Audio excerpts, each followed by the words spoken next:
Hello friends, welcome back to my class. जैसा कि आप जानते हैं, हम कुछ ऐसे टॉपिक्स के बारे में डिस्कस कर रहे हैं जो कि हमारे लिए आगे आने वाली जो हमारी लाइफ है उसमें हमारे स्किल्स ग्रूमिंग में काफ़ी हेल्पफुल रहेंगी। तो प्रीवियस की वीडियोस में आपने देखा था, हम राइटिंग स्किल्स के बारे में देख रहे हैं, जिसमें हमने हमारा रिज्यूम राइटिंग किस तरह से अच्छे से कर सकते हैं, हम letter writing and presentation writing का किस तरह से यूज़ कर सकते हैं, ये हमने डिस्कस करे थे। आज भी हमारा राइटिंग स्किल्स का ही पार्ट थर्ड है, जिसमें कि हम एक न्यू टॉपिक देखेंगे जो कि होगा हमारा रिपोर्ट राइटिंग का। ठीक है, तो हम इसे कंटिन्यू करते हैं। रिपोर्ट राइटिंग स्किल्स, ठीक है। अब देखिए, रिपोर्ट राइटिंग क्या हो गया। जैसे मान लीजिए आपको आपके स्कूल या आप जिस भी फील्ड में हैं वहाँ पे आपको एक ऐसा टॉपिक दिया गया है कि इसके बारे में आपको रिसर्च करनी है और हमें उसका फीडबैक देना है। ठीक है, फॉर एग्जांपल्स आपको कहा गया कि आपको डिफरेंट डिफरेंट स्कूल्स में जाना है और वहाँ के जो भी एजुकेशन क्वालिटी है उनके बारे में आपको एक हमें रिपोर्ट भेजनी है ना। कम से कम आपको 5 स्कूल्स का तो सर्वे करना ही है। अब आपने क्या करा, उन 5 स्कूल्स में गए, वहाँ की डिटेल्स कलेक्ट करी और फिर क्या करा, आपने उनके बेस पे एक रिपोर्ट अपनी बनाई कि इस स्कूल में टीचिंग क्वालिटी इतनी अच्छी थी, यहाँ का पूरा प्रेजेंस इतना अच्छा था, यहाँ की हर एक क्वालिटी, हर एक डिटेल्स आपने क्या करी, अपनी रिपोर्ट में लिख दी। एक स्कूल की लिख दी, 2 स्कूल की लिख दी, और आपके जो भी विजिट करी हुई स्कूल से उनकी क्या लिखी, आपने डिटेल्स लिख दी और अपने सीनियर्स को सबमिट करवा दी। तो वो जो रिपोर्ट आपने अपने सीनियर्स को सबमिट करवाई होगी या अपने टीचर्स को सबमिट करवाई होगी, तो टीचर्स ने क्या निकाला, उससे कंक्लूजन निकाला कि आप डिफरेंट डिफरेंट स्कूल में गए तो आपको टीचिंग क्वालिटी के कितने अलग अलग तरीकों का रिजल्ट मिला है। तो ये सब किससे पॉसिबल हुआ है, रिपोर्ट जनरेटिंग के, रिपोर्ट राइटिंग के थ्रू। कैसे, आप स्कूल गए, वहाँ की डिटेल्स आपने क्या करी, नोट डाउन करके अपने सीनियर्स को दी, तब उन्हें समझ में आया कि पर्टिकुलर स्कूल में कितनी अच्छी टीचिंग क्वालिटी है और कितनी अच्छी फैसिलिटीज़ वहाँ पे अवेलेबल है। तो ये सब किसके थ्रू कर सकते हैं, हम रिपोर्ट्स के थ्रू कर सकते हैं। तो ऐसी ही, ये तो केवल एक एग्जाम्पल ही था, ऐसी ही कई ऐसी फील्ड्स होती हैं जहाँ पे हमें रिक्वायरमेंट रहती है रिपोर्ट्स की, जिनके थ्रू हम क्या कर सकते हैं, कोई भी फैसला ले सकते हैं या आगे हमारी क्या प्लानिंग है उनके बारे में हम डिस्कस कर सकते हैं। तो चलिए स्टार्ट करते हैं हमारी रिपोर्ट राइटिंग स्किल्स के बारे में कि आखिर ये क्या है। ठीक है, report writing skill, a report is a presentation of facts and findings of an investigation or of any matter on which definite information is required। यानी एक तरह से हमारी रिपोर्ट क्या है, हमारे जो भी फैक्ट्स है, तथ्य हैं, या हमने कोई इन्वेस्टिगेशन करी है, हमने कोई जांच करी है, या किसी भी कोई भी ऐसा मैटर था जिसके हम किसी पॉइंट पर पहुंचे, किसी लास्ट पॉइंट पर पहुंचे, उसका क्या है, एक तरीके से निष्कर्ष शो करवाता है हमारा रिपोर्ट। ठीक है, हमने देखा किसी की जांच, जैसे मैंने स्कूल का बताया, आपको एग्जांपल दिया, तो आपने क्या करी, उसकी जांच करी। अब जांच करने के बाद आपको जो रिजल्ट मिला वो क्या है, एक तरह से आपकी रिपोर्ट के अंडर में आता है। और यह जो हम जानकारी देते हैं ये क्या रहती है, एक हमारे किसी निश्चित डॉक्यूमेंट्स पर क्या करते हैं, हम आगे हमारे सीनियर्स को या हमारे जो भी जिन्होंने भी हमसे वो रिपोर्ट्स मांगी होती है उनको हम क्या करते हैं, शो करवाते हैं। It is based on observation and analysis. और ये किस पे बेस्ड होता है, हमारा ऑब्जर्वेशन, जो भी हमने ऑब्जर्व करा है वहाँ जाके, ये मान लीजिए, या फिर जो भी हमने एनालिसिस किया है, जो भी हमने विश्लेषण करा है और अवलोकन करा है, उस पर क्या होता है, ये बेस्ड होता है। हम स्कूल में गए, हमने वहाँ पे देखा, हर चीज़ ऑब्जर्व करी, हमने निष्कर्ष निकाला कि इस तरह से स्टूडेंट्स पर ऐसा इफेक्ट पड़ रहा है, हमने क्या निकाला, ऑब्जर्व किया और उसका निष्कर्ष निकाल के हमने रिपोर्ट्स हमारी जनरेट करी। तो रिपोर्ट्स किस पर बेस्ड होती है, हम जो देख रहे हैं, हम जो समझ रहे हैं, जो एनालिसिस कर रहे हैं, उस पर बेस्ड होती है। It also gives an explanations of any circumstance. ठीक है, यह क्या करती है, जो भी मान लीजिए कोई पर्टिकुलर सिचुएशन कहीं पे चल रही है ना, कोई परिप्रेक्ष्य में कोई अच्छा जो भी स्थिति चल रही है उसको क्या करती है, एक्सप्लेन कर रही है। यानी रिपोर्ट से आपको पता चला कि स्कूल में कैसी कैसी एक्टिविटीज चल रही थी और उसका कैसा कैसा इफेक्ट आगे पड़ता है। ठीक है, तो ये क्या करता है, एक्सप्लेन करता है जो भी उस इन्वायरमेंट में घटित हो रहा होता है। Reports are required for judging the performance of various departments organisations. इसी तरह रिपोर्ट्स क्या करते हैं, हमारे बहुत से जो डिपार्टमेंट्स होते हैं या ऑर्गेनाइजेशंस होते हैं, उनके जो परफॉर्मेंस होती है उसको हम सोच सकते हैं कि उसकी परफॉर्मेंस कितनी है, उसका मार्केट वैल्यू क्या चल रही है। तो रिपोर्ट से ही पता चलता है किसी भी डिपार्टमेंट से, ऑर्गेनाइजेशंस का, कि ये जो कंपनी है, पर्टिकुलर कंपनी, ये प्लस प्रॉफिट्स में जा रही है या लॉस में जा रही है, क्योंकि कंपनी की एक तरह से कंपनी और डिपार्टमेंट से क्या कहते हैं रिपोर्ट्स मार्केट में शो करवाए जाते हैं। उन रिपोर्ट से आइडिया लगता है कि ये particular company at present market में अब की साइड जा रही है, यानी प्रॉफिट में जा रही है, लॉस जा रही है, तभी हम इसमें इन्वेस्ट करें। तो रिपोर्ट से ही हमें पता चलता है कंपनी की परफॉर्मेंस का। आगे कंटिन्यू करते हैं हम। ऑब्जेक्टिव ऑफ द रिपोर्ट, यानी रिपोर्ट का हमारा मेन ऑब्जेक्टिव क्या होता है। Objective, understand the purpose of a report and plan a report. देखिए हम क्या करते हैं, सबसे पहले तो हम जो रिपोर्ट बनाने जा रहे हैं उसके उद्देश्य को समझें और उसकी रिपोर्ट के लिए हम क्या करें, प्लान करें, योजनाएं बनाएं कि हमें उसके लिए कैसे कैसे स्टेप्स करने होते हैं। जब भी हम रिपोर्ट्स बनाने जाते हैं सबसे पहले हमें ये देखना होता है कि रिपोर्ट्स का फाइनल पर्पस क्या है, उसका फाइनल उद्देश्य क्या है, और उस उद्देश्य को पाने के लिए हमें कौन कौन से स्टेप्स फॉलो करने हैं। जैसे कि हमने देखा स्कूल का एनालिसिस करना था स्कूल्स का, तो हमें प्लान करना पड़ा हमारी रिपोर्ट जनरेट करने के लिए हमें कौन कौन से स्टेप्स लेने हैं, और उद्देश्य क्या था कि स्कूल्स में किस तरह से हमारी फैसिलिटीज स्टूडेंट्स को प्रोवाइड हो रही है। ठीक है, तो सबसे पहला पॉइंट आपको समझ में आया। Second, understand the structure of a report. उसके बाद हमें रिपोर्ट का स्ट्रक्चर समझना होता है कि हमें रिपोर्ट किस तरह से बनानी है, उसकी कैसे कैसे हमें संरचना रखनी होती है, ताकि जब भी हम रिपोर्ट किसी को सबमिट कर रहे हैं अपनी, उन्हें अच्छे से समझ में आए। Collect information for your report and organise your information. आपको क्या करना होता है, आपकी रिपोर्ट के लिए इन्फॉर्मेशन कलेक्ट करनी होती है, तभी क्या होते हैं आप उसके अकॉर्डिंग समराइज कर सकते हैं डिटेल्स और अपने आगे वाले पर्सन्स को शेयर कर सकते हैं। और जो भी आपको इन्फॉर्मेशन मिली है उनको क्या करना होता है, एक ऑर्गेनाइज वे में यानी व्यवस्थित तरीके से आपको अपने पास जो भी रिसोर्सेज है उन पर नोट करना होता है, उन पर आपको रिपोर्ट्स बनानी होती है। ठीक है, सबसे पहले तो आपने क्या समझा, पर्पस समझा रिपोर्ट बनाने का और प्लान देखा कि आपको करना क्या है। उसके बाद आपने स्ट्रक्चर्स को समझा कि आप रिपोर्ट के लिए किस तरह से स्ट्रक्चर होना चाहिए। देन उसके बाद आपने इन्फॉर्मेशन कलेक्ट करी और उसे ऑर्गेनाइज वे में क्या करा, इन्फॉर्मेशन के रूप में आपने स्टोर करा। आगे कंटिन्यू करते हैं हम। You should use an appropriate style of writing. उसके बाद आपको एक अच्छा तरीका क्या करना होता है, सेलेक्ट करना होता है अपनी रिपोर्ट राइटिंग के लिए। ऐसा ही नहीं है हम बहुत सी डिटेल्स हमारी रिपोर्ट्स में ऐड कर रहे हैं जो कि हमारे जो लास्ट हमारा पर्पस है उसको शो ही नहीं कर रही, और अनयूजफुल्स के हम बहुत से मैटर्स क्या करते जा रहे हैं हमारी रिपोर्ट्स में ऐड करते जा रहे हैं। तो हमें क्या करना होता है, एक अप्रोप्रिएट स्टाइल हमारी रिपोर्ट राइटिंग के लिए यूज में लेना चाहिए, जिससे कि हम जो भी हमने एनालिसिस करा है उस टॉपिक को अच्छे से हमारे सामने वाले पर्सन को एक्सप्लेन करवा सकें। आगे करते हैं, प्रेजेंट डेटा इफेक्टिवली। और जो भी डेटा आपने कलेक्ट करा है, जहाँ की भी रिपोर्ट आपको लेनी थी, है ना, जो डेटा आपने कलेक्ट करा है उस पर्टिकुलर डिपार्टमेंट या स्टोर से, तो वहाँ का डेटा आपको क्या करवाना होता है, इफेक्टिवली प्रेजेंट करवाना होता है अपनी रिपोर्ट में। कि मान लीजिए अगर आपसे पॉपुलेशन के लिए पूछेगी तो आपको उन्हें पॉपुलेशन की डिटेल्स दे दी, उसके बाद आपने क्या करा, लास्ट 5 ईयर्स का डेटा कलेक्ट करा और उसे एक चार्ट के रूप में आपने शो करवा दिया। तो आपको अपना जो रिपोर्ट है वो इफेक्टिवली रिप्रेजेंट करवानी चाहिए आपके सामने जो भी पर्सन है उसको। अंडरस्टैंड हाउ टू ले out your information in an appropriate way. और यह समझना चाहिए कि हम किस उचित तरीके से इसे कैसे रखा जाए, हमारी जो डिटेल्स है, हमारी रिपोर्ट है, उसे किस वे में, किस पर्टिकुलर ऑब्जेक्ट रिसोर्सेज में इसको क्या किया जाए, स्टोर किया जाए और सामने वाले पर्सन को शो करवा के दिया जाए।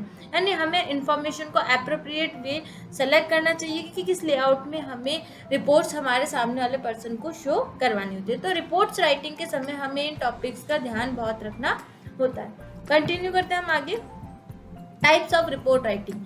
अब हम रिपोर्ट राइटिंग तो जानते हैं कि रिपोर्ट राइटिंग हमने देख ली कि कोई भी डिटेल्स पे हम एनालिसिस कर रहे हैं, जो भी हमारे सामने फैक्ट्स आ रहे हैं हम उसके अकॉर्डिंग रिजल्ट निकाल रहे हैं। अब रिपोर्ट राइटिंग कितने टाइप की होती है, यानी हमें कितने तरीके से रिपोर्ट राइटिंग बनाने के लिए हमारे आगे के फ्यूचर्स में हमें दी जा सकती है ना, वो चाहे स्कूल लेवल के लिए हो या किसी ऑफिशियल पर्पस के लिए हो, कई तरीके की होती है। आपको अलग अलग फील्ड के लिए अलग अलग रिपोर्ट जनरेट करनी होगी। तो अब हम देखेंगे कि कितने टाइप्स की हमारे पास रिपोर्ट राइटिंग हमें करनी होती है। कंटिन्यू करते हैं हम इसे। You should know to write the following different types of report writing that may be asked to write in your examination. आपको इनमें से बहुत से ऐसे रिपोर्ट राइटिंग लिखना आना चाहिए जिन्हें आप अपनी आगे के जो भी फ्यूचर एग्जाम्स होते हैं उसमें भी लिखने के लिए कहा जा सकता है ना। आपके जो भी फ्यूचर एग्जाम्स हैं उनमें आपको इनमें से किसी भी एक टॉपिक पे, किसी भी एक तरीके से आपको रिपोर्ट राइटिंग करनी लिखने के लिए कहा जा सकता है। सबसे पहले हम बात करते हैं थीसिस, ठीक है, अ लॉन्ग एसे और डिसर्टेशंस इन्वॉल्विंग पर्सनल रिसर्च, ठीक है। यह क्या है, जैसे हम चाइल्डहुड से देखते आ रहे हैं कि हमें ऐसे लिखना होता है, तो थीसिस में क्या होता है, हमें किसी भी टॉपिक पे क्या लॉन्ग निबंध लिखना होता है, और एक जो हम कहते हैं ना रिसर्च किया जाता है, वो रिसर्च की डिटेल्स, रिसर्च जो हम करते हैं वो हमें वहाँ पे लॉन्ग बेस पे लिखना होता है। जो भी हमने किसी पर्टिकुलर टॉपिक पे सर्च करा है, बहुत ज़्यादा डिटेल्स में उसके बारे में रिसर्च करी है, वो हमें क्या करनी होती है, उसमें हमारे थीसिस टाइप के जो हमारे रिपोर्ट राइटिंग है उसमें हमें ऐड करवानी होती है, ठीक है। सेकंड, टेक्निकल रिपोर्ट हो सकती है एंड लेबोरेटरी रिपोर्ट्स हो सकती है। देखिए रिपोर्ट्स आपकी टेक्निकल, आपकी जो डिपार्टमेंट है, आपका फील्ड है, आपका वर्क प्लेस है, वहाँ की टेक्निकल रिपोर्ट्स भी हो सकती है, और लेबोरेटरी से रिलेटेड भी क्या हो सकती है, आपकी रिपोर्ट्स हो सकती है। यानी रिपोर्ट से काफ़ी टाइप हो सकते हैं। ऐसा नहीं है कि रिपोर्ट केवल आपको स्कूल लेवल की बनानी है, किसी एक फील्ड की बनानी है। आपके पास रिपोर्ट राइटिंग के लिए बहुत सी ऐसी फील्ड्स होती है जिनमें आप अपना आपको रिपोर्ट जनरेट करने के लिए कहा जा सकता है। नेक्स्ट आता है reports of a work placement और एनी इंडस्ट्रियल विजिट। रिपोर्ट आपकी किसी वर्क प्लेसमेंट, जहाँ पे आपका वर्क होता है, वहाँ की किसी कार्य के इन्वायरमेंट की हो सकती है, या फिर आपके किसी इंडस्ट्रियल विजिट करी है आपने, है ना, आप किसी मान लीजिए आपको आपकी जैसे पिकनिक पे ले जाया जाता था पहले, किसी ऐसी विजिटर टूर पर लेकर जाया जाता था स्कूल्स में, जो कि किसी कंपनी से रिलेटेड होती है, किसी इंडस्ट्रियल में किस तरह से वर्क होता है उससे रिलेटेड होती है। तो रिपोर्ट्स उस तरीके की वजह आपको ले जाया जा रहा है, और फिर आपसे कहा जा रहा है कि हमें इस टॉपिक की क्या दें, आप रिपोर्ट्स देखिए, इसका क्या रिस्पॉन्स आ सकता है, और इस पर इसका क्या इफेक्ट आप लोगों को पता चला, और यहाँ पे कैसे कैसे वर्क हो रहा है, वो डिटेल्स हमें एक रिपोर्ट्स के रूप में दें। तो यानी रिपोर्ट्स कई तरह की हो सकती है, जैसे आपने देखी technical reports, work place report, या फिर इंडस्ट्रियल रिपोर्ट, या लेबोरेटरी रिपोर्ट्स भी हो सकते हैं। Inspection report of any field visit, कोई भी फील्ड विजिट है जिस पर कि आपने इंस्पेक्शन करा है ना, आपने वहाँ पे कोई जांच करी है, किसी निरीक्षण करा है किसी चीज़ का, पर्टिकुलर फील्ड का, तो उसकी भी क्या कर सकते हैं, हमारे सीनियर हमसे रिपोर्ट्स जनरेट करवा सकते हैं। नेक्स्ट आफ्टर देन इसके बाद आता है हमारा ऑडिट रिपोर्ट। जैसे कि मान लीजिए आप किसी ऐसे फील्ड में हैं जहाँ पे आपको ऑडिट के लिए कहा जाता है कि आप किसी दूसरी कंपनी में जाओ, वहाँ के जो भी अकाउंट्स है उनका ऑडिट करें, है ना, कि क्या कितना लॉस हो रहा है, कितना प्रॉफिट हो रहा है, और कहाँ कैसे कैसे टर्म्स हो रहे हैं। तो एक अकाउंटेंट आया, मान लीजिए दूसरी जगह गया, वहाँ पे उसने क्या करी, अकाउंट्स की सारी डिटेल्स चेक करी, और उन्होंने एक कंक्लूजन निकाला, एक रिपोर्ट जनरेट करके हम अपने सीनियर्स को दे दी कि मैं जब वहाँ गया तो मुझे रिपोर्ट्स में मुझे उनकी फाइनेंशियल जो स्टेटमेंट्स में थे उनमें ये डिटेल्स मिली है, और इसके अकॉर्डिंग मैंने आपको एक रिपोर्ट बना दी। यानी क्या कर रहा है, पूरी ओवरऑल हमें क्या दे रहा है, एक तरह से इंफॉर्मेशन दे रहा है किसी कंपनी की डिटेल्स के बारे में, ठीक है। कई बार रिपोर्ट से क्या होता है, हमें कंपनी का आइडिया पता चलता है, कंपनी के बारे में पता चलता है कि क्या कंपनी ग्रोथ कर रही है या नहीं कर रही है। जैसे जो भी स्टेक होल्डर्स होते हैं, जो भी कंपनी में हित रखते हैं अपना, वो रिपोर्ट्स के अकॉर्डिंग ही क्या करते हैं, कई बार फैसले लेते हैं कि हमें इस कंपनी में अपना पैसा लगाना चाहिए या नहीं लगाना चाहिए, ठीक है। नेक्स्ट आ जाता है आपका, कंटिन्यू करते से, परफॉर्मेंस रिपोर्ट। परफॉर्मेंस रिपोर्ट होती है जैसे कंपनी की मान लीजिए 20 ईयर्स से वर्किंग में थी, और फिर उन्होंने देखा कि हमारी परफॉर्मेंस रिपोर्ट हमें जनरेट करनी चाहिए आफ्टर 2 ईयर्स, है ना, हर 2 साल बाद हमें क्या करनी चाहिए, परफॉर्मेंस रिपोर्ट तैयार करनी चाहिए। तो 2 साल में जैसे जैसे वो रिपोर्ट्स तैयार करते रहे, तो उन्हें पता चला कि हमारी कंपनी क्या कर रही है, ग्रोथ कर रही है या डाउन में जा रही है ना। अगर सेल अच्छी हो रही है, इनकम अच्छी हो रही है तो ग्रोथ कर रही है, अगर सेल नहीं हो रही, इनकम नहीं हो रही, तो कंपनी एक तरह से लॉस में जा रही है। तो ये क्या करा, परफॉर्मेंस चेक करा एवरी ईयर का, है ना, एवरी 2 ईयर्स का। तो ये डिटेल्स क्या हो रही है, जो भी हमारे स्टेक होल्डर्स हैं, वो अगर हमारी कंपनी में, हमारे बिजनेस में पैसा लगाना चाह रहे हैं या इन्वेस्ट करना चाह रहे हैं, तो वो क्या देखेंगे, हमारी कंपनी की परफॉर्मेंस रिपोर्ट्स को देखेंगे कि क्या कंपनी की परफॉर्मेंस मार्केट में अच्छी है या नहीं है। तो परफॉर्मेंस रिपोर्ट हमारी कंपनी या हमारा जो बिजनेस है उसकी परफॉर्मेंस को शो करवाता है कि कंपनी की एट प्रेजेंट क्या मार्केट वैल्यू है, क्या वैल्यू है, ठीक है। तो परफॉर्मेंस रिपोर्ट भी हमारे रिपोर्ट्स में ही आती है। बिजनेस रिपोर्ट टू कम्युनिकेट और टू अट्रैक्ट इन्वेस्टर्स। कुछ हमारे बिजनेस रिपोर्ट्स होती है जो कि हमारे जैसे बिजनेस पार्टनर्स आपस में कम्युनिकेशंस के लिए, या फिर अगर हमें इन्वेस्टर्स को हमारे बिजनेस में इन्वेस्ट करने के लिए अट्रैक्ट करना है, उन्हें हमारी डिटेल्स शो करवानी कि हमारी कंपनी में कितना, अगर आप इन्वेस्ट करेंगे तो आपके लिए कितना बेनिफिट रहेगा। तो इन सब के लिए भी क्या की जाती है, रिपोर्ट्स जनरेट की जाती है। रिपोर्ट से ही ओवरऑल कंपनी की पूरे स्ट्रक्चर का पता चलता है कि कंपनी अभी प्रॉफिट में है, लॉस में है, या कंपनी की क्या डिटेल्स है, कंपनी के बारे में पूरी डिटेल्स हमें रिपोर्ट्स के थ्रू ही पता चलती है। आपका बिजनेस हो या जो भी कंपनी हो या इंडस्ट्रियल फील्ड हो, रिपोर्ट्स आपकी हर एक परफॉर्मेंस, हर एक एक्टिविटीज़ को शो करवाती है। फाइनेंशियल रिपोर्ट, जैसे आप जानते हैं एवरी ईयर फाइनेंशियल रिपोर्ट्स बनाई जाती है, उनसे ही पता चलता है कि कंपनी में एक पूरी ईयर में कितना अमाउंट रिसीव हुआ है, कितना मनी ट्रांसफ़र हुआ है, कितना बैलेंस है। कंपनी का फाइनेंशियल रिपोर्ट कंपनी की मार्केट वैल्यूज़ को शो करवाता है। जैसे आपकी कंपनी है, आपकी कंपनी में कितना फंड फ्लो हुआ है, कितना फंड आया है, उसके अकॉर्डिंग आपके पास कितना बैलेंस बचा है, कितना प्रॉफिट में है, कितना लॉस में, ये सब आपकी फाइनेंशियल रिपोर्ट्स ही आपको शो करवाती है। Marketing report and feasibility reports, जैसे मैंने आपको बताया अभी कि जैसे अगर आप मार्केट्स की वैल्यू का पता करना चाहते हैं, आपके प्रोडक्ट्स मार्केट में सेल किए जाते हैं, तो उस सेल के अकॉर्डिंग जो रिपोर्ट्स बन रही है वो हमारे मार्केटिंग रिपोर्ट्स में आ गई। और इसी तरह हमारी फेजिबिलिटी रिपोर्ट्स भी बनाई जाती है, जो कि मार्केट वैल्यूज़ हमारी कंपनी की हमें शो करवाती है। तो इतने तरीके की हमें क्या बना सकते हैं, रिपोर्ट जनरेट कर सकते हैं, और उसके अकॉर्डिंग हम किसी भी पर्टिकुलर कंपनी, बिजनेस, फील्ड्स, किसी का भी क्या लगा सकते हैं, हम आइडिया लगा सकते हैं कि इसकी डिटेल्स क्या क्या हैं। तो आई होप ये तो आपको समझ में आया होगा कि टाइप्स ऑफ रिपोर्ट्स राइटिंग कितने हैं। आगे कंटिन्यू करते हैं। सिग्निफिकेंस ऑफ रिपोर्ट राइटिंग, यानी रिपोर्ट लेखन का महत्व क्या है। आप रिपोर्ट लिख तो रहे, लेकिन इसका महत्व क्या है। वैसे तो अभी मैंने आपको वीडियोस में डिस्कस कर ही दिया है कि इसका महत्व कहाँ कहाँ है, कैसे कैसे है, बट एक हम इसका लिखित मोड में भी देख लेते हैं कि इसका महत्व कहाँ कहाँ है। वैसे तो आपको ओवरऑल कंपनी की पूरी डिटेल्स पता चलती ही है इसके रिपोर्ट्स के थ्रू, बट और भी क्या क्या इसके टॉपिक्स वो हम यहाँ पे डिस्कस करेंगे। The signification of report writing are given below, आपको यहाँ नीचे दिखाए जा रहे हैं। Report is considered a major component of any research study. Reports हमारी, कोई भी अगर शोध अध्ययन किया गया, रिसर्च स्टडी की गई है, तो उसका सबसे मेजर कंपोनेंट माना जाता है। क्यों? क्योंकि अगर आप कोई किसी टॉपिक पे रिसर्च करेंगे तो रिपोर्ट्स के थ्रू ही क्या करेंगे, आप अपने सामने वाले पर्सन को एक्सप्लेन करेंगे कि आपकी रिपोर्ट्स का फाइनल रिजल्ट या फाइनल आउटपुट क्या है। ठीक है, तो वो रिपोर्ट्स ही इसमें सबसे मेजर कंपोनेंट्स के रूप में मानी जाती है। नेक्स्ट आता है, any report signed by the head of the office has legal signification. आपकी जो भी रिपोर्ट होती है वो मान लीजिए कि ऑफिस का हेड है, कार्य जो भी ऑफिस का सबसे सीनियर है, उसके द्वारा क्या की जाती है, साइन की जाती है ना। तो वो क्या हो जाती है, एक तरह से अपना कानूनी महत्व क्या करती है, शो करवाती है, लीगल सिग्निफिकेशन शो करवाती है कि हाँ ये जो भी डिटेल्स है इसकी काफ़ी वैल्यूएबल है, ऑथेंटिक इसकी रिपोर्ट्स है, कंपनी की मार्केट वैल्यू भी काफ़ी अच्छी है। क्योंकि जब हेड ऑफ द डिपार्टमेंट का कोई भी हेड पर्सन उस पर साइन करता है तो ये इसकी लीगल ऑथेंटिसिटी को क्या करवाती है, शो करवाती है। आगे कंटिन्यू करते हैं। Report should concise and self speaking and it should give the complete picture of investigation.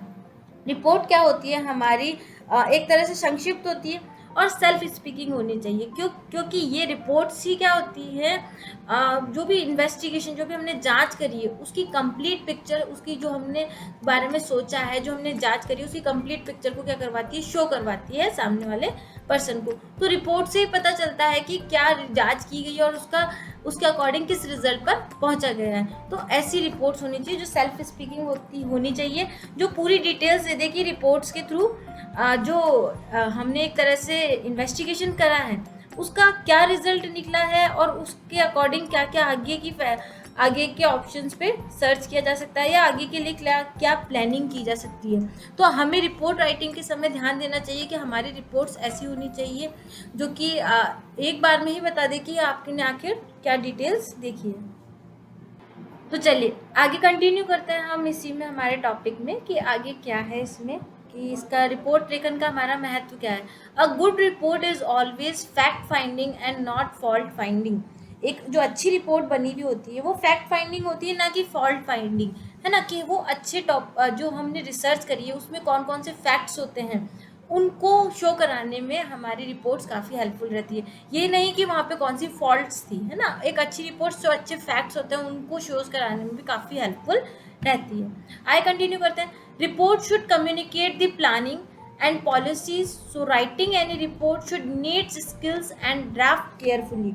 Reports के थ्रू क्या किया जाता है, कम्युनिकेट करने में हेल्पफुल रहती है। आपकी जो रिसर्च करी है उसके अकॉर्डिंग आगे क्या प्लान की जाएगा, आगे क्या पॉलिसीज बनाई जाएगी कंपनी की, उन्हें शोज कराने में रिपोर्ट काफ़ी हेल्पफुल होती है। अब जो रिपोर्ट बनाई जाती है वो ऐसी बनानी चाहिए जिससे कि क्या हमारी स्किल्स का यूज़ करें हम, और बहुत अच्छे तरीके से उससे ड्राफ्टिंग करें। स्किल्स यानी जो मेन टॉपिक्स हैं, जो कमियां हैं, जो अच्छाई है, जो टॉपिक्स हैं उस पर हमें सोचना चाहिए, उनके बारे में डिटेल्स हमारी रिपोर्ट्स में राइट करनी चाहिए। उससे क्या होगा, उस रिपोर्ट के थ्रू ही आगे क्या हमें उस पर्टिकुलर डिपार्टमेंट फील्ड के लिए प्लानिंग करनी है या कौन कौन सी पॉलिसीज़ हमें बनानी चाहिए वो डिसाइड की जाती है। तो रिपोर्ट्स आपकी ऐसी होनी चाहिए जो सिंपल होनी चाहिए और समझने योग्य होनी चाहिए, और उसमें आपकी स्किल्स का, आपके माइंड का, आपके थॉट्स का, आपने जो वैल्यूएशन करा है उसका यूज़ किया जाना चाहिए।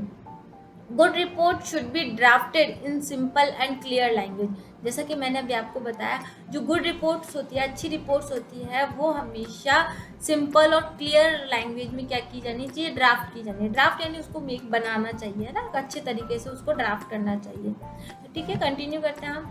A true report also helps in problem solving. और एक जो हम अच्छी रिपोर्ट बनाते हैं, जो एक सच्ची रिपोर्ट होती है, वो क्या करती है, हमारे जो प्रॉब्लम्स होती हैं उस जो भी हमने इन्वेस्टिगेशन करी है उस पर अगर हमें कोई प्रॉब्लम्स शो हो रही है कि हमें ये इसकी कोई, मान लीजिए पर्टिकुलर फील्ड में कोई प्रॉब्लम है, हमें उसे सॉल्व करना है, रिजॉल्व करना है, तो उस रिजॉल्वेशन के लिए बेस्ट ऑप्शन सेलेक्ट करने के लिए, बेस्ट प्रॉब्लम सॉल्विंग के लिए हमें एक अच्छा ऑप्शन सेलेक्ट करने में हेल्प करती है एक अच्छी रिपोर्ट। तो ये थे हमारे रिपोर्ट राइटिंग के कुछ महत्व जिनका कि हमें ध्यान में रखना चाहिए जब भी हम रिपोर्ट राइट्स करें।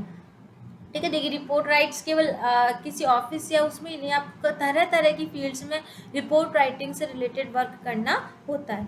अब हम देखते हैं रिपोर्ट कंटेंट्स क्या है। ठीक है, रिपोर्ट कंटेंट्स जैसे कि सबसे पहले हमें हमारी रिपोर्ट्स में क्या देना चाहिए, इंट्रोडक्शन देना चाहिए कि हम किस टॉपिक पे, किस पर्टिकुलर फील्ड का डिटेल्स लेना चाहते हैं, रिपोर्ट्स किस टॉपिक से हम बनाने वाले हैं, इंट्रोडक्शन देना चाहिए। उसके बाद आपको बनानी चाहिए बॉडी ऑफ रिपोर्ट। ठीक है, बॉडी ऑफ रिपोर्ट्स यानी आपको पूरा स्ट्रक्चर कैसा रखना चाहिए, फर्स्ट टॉपिक क्या होना चाहिए, आपका सेकंड टॉपिक्स में क्या होना चाहिए, आपको किस किस तरह से चार्ट्स का, डायग्राम्स का, फोटोज़ का यूज़ करना चाहिए आपके रिपोर्ट्स में, उन पर आपको ध्यान देना चाहिए। ऑर्गेनाइजेशन ऑफ रिपोर्ट, और उसके बाद आपको रिपोर्ट का क्या करना चाहिए, एक तरह से संगठन करना चाहिए कि कौन कौन सी रिपोर्ट्स आपकी एक मेन रिपोर्ट्स बनाने में आपके हेल्पफुल रहेंगी, यूज़फुल रहेंगी, उनको आपको ऑर्गेनाइज करना चाहिए। एप्रोप्रिएट हेडिंग एंड सब हेडिंग्स, आपको रिपोर्ट्स बनाते टाइम एप्रोप्रिएट हेडिंग्स लिखनी चाहिए और उनकी सब हेडिंग्स लिखनी चाहिए। जो भी है टॉपिक जिस पर भी आप इन्वेस्टिगेशन कर रहे हैं उसका एप्रोप्रिएट हेडिंग्स आपको लिखना चाहिए, ताकि जो भी पर्सन आपकी रिपोर्ट्स को देखे उसके अकॉर्डिंग कोई भी फैसला ले, कोई भी प्लान करे, कोई पॉलिसीज बनाए, उसको आपकी रिपोर्ट सिंपल वे में समझ में आ जाए कि आखिर इस रिपोर्ट के इस टॉपिक में क्या कहा गया है। तो प्रॉपर हेडिंग हमें लिखनी चाहिए। Emphasise on significant ideas and policies, हमें महत्वपूर्ण विचारों और नीतियों पर क्या करना चाहिए, जोर देना चाहिए, ताकि जो हमने जो एनालिसिस किया है उसमें जो मेन टॉपिक है, मेन पॉइंट है, वो हमारा छूट नहीं जाए। जो भी इम्पोर्टेंट पॉइंट है, आइडियाज़ है, उन पॉलिसीज़ पर क्या करना चाहिए, ध्यान देना चाहिए जब भी हम रिपोर्ट्स हमारी क्रिएट कर रहे होते हैं। राइट सेंटेंस एंड पैराग्राफ्स, हमें एकदम proper right sentence and paragraphs का यूज़ करना चाहिए हमारी रिपोर्ट राइटिंग में। ऐसे नहीं है हम अनयूजफुल पैराग्राफ्स को ऐड करते जा रहे हैं, अनयूजफुल सेंटेंसेस को लिखते जा रहे हैं, जो मेन पॉइंट है वो तो हमारा रिपोर्ट्स में शो ही नहीं हो रहा। तो हमें एकदम राइट सेंटेंस एंड पैराग्राफ्स का यूज़ करना चाहिए। कंक्लूजन ऑफ रिपोर्ट्स, उसके बाद हमारे रिपोर्ट का कंक्लूजन निकालना चाहिए कि फाइनली आपने जो एनालिसिस किया, जो रिपोर्ट बनाई, उसका कंक्लूजन क्या है, उससे क्या निष्कर्ष निकलता है। तो ये सब हमारे रिपोर्ट कंटेंट्स में क्या होने चाहिए, ऐड होने चाहिए। आइए कंटिन्यू करते हैं हम। एडवांटेजेस ऑफ रिपोर्ट, यानी रिपोर्ट्स के फायदे क्या क्या हैं। वैसे तो अभी तक आपने जब वीडियो देखी होगी तो आपको आइडिया लग गया होगा कि रिपोर्ट्स हमें क्या क्या शो करवाती है, तो कहाँ कहाँ इसके एडवांटेजेस हो सकते हैं। फिर भी हम एक बार देख लेते हैं कि एडवांटेजेस कौन कौन से होते हैं। तो जिसमें फर्स्ट आता है हमारा, इट सॉल्व्स करंट प्रॉब्लम्स। अगर कोई वर्तमान समय में, करंट समय में कोई ऐसी प्रॉब्लम्स चल रही है जो सॉल्व की जानी चाहिए, वो किस पर बेस्ड है, रिपोर्ट्स पे। तो रिपोर्ट्स के थ्रू क्या हो रही है, कोई भी करंट प्रॉब्लम है वो सॉल्व करने में हमें काफ़ी हेल्प मिलती है।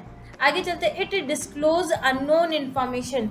यह अननोन इन्फॉर्मेशन का क्या करती है, कभी कभी डिस्क्लोज करती है, यानी खुलासा करती है। जैसे आपने देखा होगा कि जब किसी ऑडिटर ने कहीं पे ऑडिट किया है ना, तो ऑडिट करते टाइम पता चला कि इस कंपनी में पर्टिकुलर डिपार्टमेंट के अकाउंट सेक्शन में कहीं ना कहीं कुछ मिस्टेक्स हो रही थी, जिसके कारण इनका बैलेंस मिसमैच हो रहा है। तो ये क्या करा, इसने डिस्क्लोज करा अननोन इन्फॉर्मेशन, जिसके बारे में कोई जानता ही नहीं था, उसको क्या करा, डिस्क्लोज करा। इसलिए समय समय पर रिपोर्ट्स जनरेट करनी चाहिए, ताकि कुछ ऐसी चीज़ें जिनके बारे में किसी को पता नहीं हो, इन्फॉर्मेशन नहीं हो, वो डिस्क्लोज होए। रिलायबल परमानेंट इन्फॉर्मेशंस, यानी जब हमारे पास कोई अच्छी रिपोर्ट्स बनती है तो उसके अकॉर्डिंग हम क्या करते हैं, रिलायबल यानी विश्वसनीय परमानेंट जानकारी क्या करते हैं, हम स्टोर करते हैं, है ना। हमें पता चला कि ये पर्टिकुलर डिटेल्स ये है ना, किसी कंपनी की हमने पूरी ऑडिट करवाई, तो ऑडिटर्स के थ्रू जो भी रिपोर्ट जनरेट करी गई, अब ये हमेशा के लिए क्या हो जाएगी, एक तो फिक्स हो जाएगी, परमानेंट रहेगी, कभी चेंज नहीं हो पाएगी। और पता भी चला कि क्या इसकी स्थिति कंपनी की या जो भी वो डिपार्टमेंट था उसमें करंट सिचुएशन थी। इंटरनल कम्युनिकेशन, यानी हमारी जो रिपोर्ट्स होती है वो इंटरनल कम्युनिकेशंस में भी काफ़ी हेल्पफुल रहती है। मान लीजिए आपका कोई ऐसा कंपनी है जिसमें काफ़ी डिपार्टमेंट्स हैं, तो उन डिपार्टमेंट्स में कम्युनिकेट के लिए आपकी इंटरनल जो रिपोर्ट्स बनाई जाती है वो काफ़ी हेल्पफुल रहती है, एक डिपार्टमेंट से दूसरे डिपार्टमेंट में कम्युनिकेट करने के लिए, ताकि जो भी कंपनी है उसके सक्सेस के लिए स्टेप्स उठाए जाए। आइए कंटिन्यू करते हैं। Updated information and decision making planning, यानी निर्णय लेने और योजना बनाने में क्या होता है, हमारी रिपोर्ट्स काफ़ी हेल्पफुल रहती है। तो बेसिकली इन रिपोर्ट्स क्या करवा रही है, एक तरह से हमें किसी टॉपिक पे रिसर्च करना, उसके अकॉर्डिंग हमने क्या रिजल्ट निकाला है उसको शो करवा रही है, और उसके अकॉर्डिंग हम कैसे हमारी कंपनी या जो भी हमारा फील्ड है उसके लिए आगे की पॉलिसीज बना सकते हैं, प्लानिंग कर सकते हैं, उन निष्कर्ष पर हम पहुंच पा रहे हैं। तो हमारी स्किल्स को हमें ऐसा डेवलप करना चाहिए कि रिपोर्ट राइटिंग में हम कुछ ऐसे पॉइंट्स को ही सेलेक्ट करें, कुछ ऐसे टॉपिक्स को ऐड करें जो कि वैल्यूएबल हो, यानी जिनका कोई मीनिंग हो। ऐसा नहीं है हम अननोन टॉपिक्स को ऐड करें, अननोन मीनिंगलेस वर्ड्स को ऐड करें, तो वो क्या करेगी, अच्छी रिपोर्ट हमारी कंपनी के सक्सेस में काफ़ी हमारे हेल्पफुल रहती है। और मान लीजिए कोई स्टेक होल्डर्स है, कोई हितधारी है हमारी कंपनी के लिए, इन्वेस्टर्स है, यानी कोई ये मान लीजिए कोई सेल्स पर्सन, कोई हमारे प्रोडक्ट खरीदना ही चाहता है लार्ज अमाउंट में, तो उनके लिए हमारी रिपोर्ट्स क्या करवाती है, हमारी कंपनी की छवि हम उसके सामने प्रस्तुत करवाती है। तो रिपोर्ट्स हमें किस तरह से बनानी चाहिए, क्या क्या हमें टॉपिक्स उसमें ऐड करने चाहिए, किन किन बातों का हमें ध्यान रखना चाहिए, ये हमने हमारी आज की वीडियो में देखा है। तो आई होप आपको ये वीडियो पसंद आई होगी और समझ में भी आई होगी। अगर वीडियोस पसंद आए तो लाइक करना ना भूलें और अपने फ्रेंड्स के साथ शेयर करना भी ना भूलें। तो आज की क्लास में तो इतना ही फ्रेंड्स, मिलते हैं नेक्स्ट क्लास में न्यू टॉपिक के साथ। तब तक के लिए good bye, take care and thanks for watching my video. Thank you once again.